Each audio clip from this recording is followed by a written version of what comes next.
ጄሚ ኦሱና በምድር ላይ ከኖሩት በጣም ጨካኝና ርህራሄ የሌላቸው ገዳዮች ውስጥ አንዱ ነው። ይሄ ሰው ምንም መጸጸት ሆነ ምንም ርህራሄ የለውም። ለሱ ሰዎችን መግደል በሱስ ውስጥ እንደመደሰት ነው። ምናልባት ይሄ ሰው እንዲህ ሆኖ ተወልዶ ሊሆን ይችላል፣ ወይ ምናልባት በቀድሞ ህይወት ውስጥ በአስጨናቂ ሁኔታዎች ምክንያት ሊሆን ይችላል ብላችሁ ልታስቡ ትችላላችሁ። አያችሁ፣ ጄሚ ሰዎችን መግደልና መታሰርን ይወዳል። እስኪኛም ትንሽ ወደ ኋላ ወደ ልጅነቱ እንመለሳለን፣ ምክንያቱም ጉዳቱ ገና ከመወለዱ በፊት ነው። ሚሼል የጄሚ እናት እንደምትናገረው እሷ ነፍሰ ጡር እያለች የጄሚ አባት ሆዷን እንደረገጣትና ከጄሚ አባት ጋር ተፋተው ሌላ ባል እንዳገባችና እሱ ደግሞ የበለጠ የከፋ ሰው እንደነበረ ትናገራለች። ብዙ ጊዜ ጄሚን ይገርፈው እንደነበርና ከዚህ አልፎም ከዛፍ ጋር አስሮት እንደሚያሰቃየው ነው። ያ ብቻ ሳይሆን አንድ ቀን እየሄደ ካለው መኪናው ላይ እንደወረወረውና በአጎቱም የጡብ ድንጋይ እንደተወረወረበትና ሌሎች አሰቃቂ በልጅ የማይፈጸሙ ነገሮች እንደተፈጸመበት ይነገራል።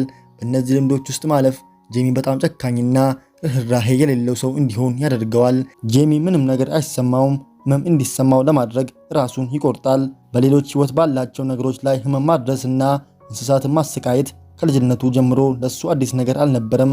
ይሄ በጭካኔ የተሞላው ድርጊቱም የበላይነት ስሜት እንዲሰማው አድርጎታል። ለማንኛውም ጄሚ ያደገው በጎዳኖች ላይ ነው። እንዲሁም ከወንበዴዎች ጋር የተቀላቀለው በጣም ቀደም ብሎ ነበር። የመጀመሪያ ግድያውን የፈጸመው ገና የ13 ዓመት ልጅ ያለ ቢሆንም ነገር ግን በፖሊስ እንዳልተያዘ ነው እና በ2003 ጄሚ 15 ዓመት እያለ አንድ ልጅን በመውጋት እስር ቤት ከቆየ በኋላ በ2007 ይፈታል። ከዛም በኋላ በአንዳንድ ፓርቲና ግብዣዎች ላይ መሳተፍ ጀመረ። እናም ከወደፊት ሚስቱ ጋር የሚገናኙትም እዚህ ጋር ነው።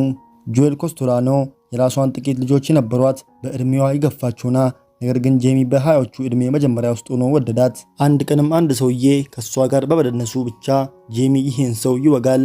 አሁንም በድጋሚ ጄሚ ወደ እስር ቤት ይመለሳል። ጆኤልና ጄሚ እሱ እስር ቤት እያለ ይጻጻፋሉ እና ጄሚ ሲፈታ ከእስር ቤት ሄዶ የወሰደው ማን እንደሆነ ገምቱ። ልክ ናችሁ፣ እሷ ነች። ይሄም አልፎ ብዙም ሳይቆይ ለጄሚ ልጅ ወለደች። ጄሚን በህፃኑ ህይወት ውስጥ መሆን እንደሚፈልግና ምርጥ አባት መሆን እንደሚፈልግ አሳመናት። ጆኤል ለዚህ ሰው እድል ለመስጠት ወሰነች እና ሁለቱም በመጨረሻ ይጋባሉ። ነገር ግን ህይወቷ እጅግ አሳዛኝ ሆነ፣ ምክንያቱም ትዳራቸው በስነ ልቦናና በአካላዊ ስቃይ የተሞላ ነበር። ነገሮች በጣም ከመክፋታቸው የተነሳ በነሐሴ 2010 ነገሮች ስለከበዳት ፖሊስ ትጠራለች። ጄሚ በሷ ላይ ጉዳት በማድረሱ ምክንያት ለጥቂት ጊዜያት ታስሮ ይፈታል። ከዛም አንድ ቀን ለጆኤል በመደወል ኤልሞራኮ ሞቴል ተብሎ የሚጠራውን ቦታ በተመለከተ ዜና እንድትከታተል ነገራት።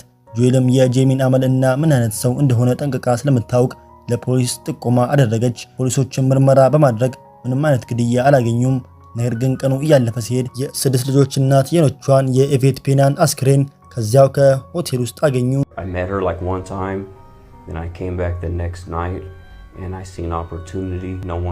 ከተወሰነ ምርመራ በኋላ ባለስልጣናቶች ጄሚን ይዙታል። መጀመሪያ ላይ ግድያውን መፈጸሙን የካደው ጄሚ በመጨረሻም የሞት ፍርድን ለማምለጥ ኤቬት ፔናን እንደገደላት አምኗል።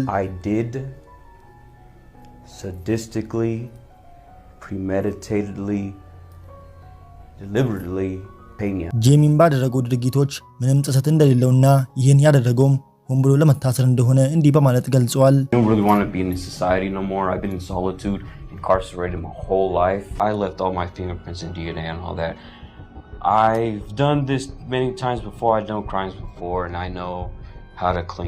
የሞት ቅጣትን በማምለጥ ጄሚ በፈገግታና እጁን በማውለብለብ የኤቬትን ቤተሰብ ሰላም ይላቸዋል።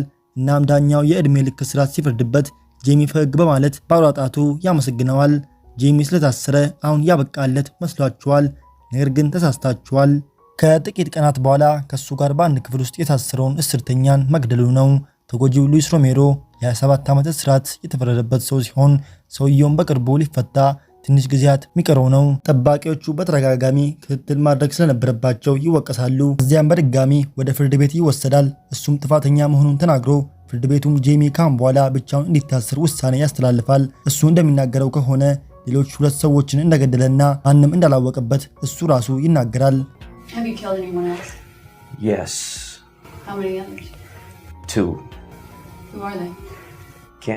እንዲሁም ለመፈታት እድል ቢኖረኝ ወይም ወደፊት ብፈታ አሁንም ሰውን ገድዬ ወደዚህ ነው የምመለሰው ይላል። ፍርድ ቤቱ ወደፊት የሞት ፍርድ ይፈርድበታል ወይስ አይደለም ብላችሁ ታስባላችሁ?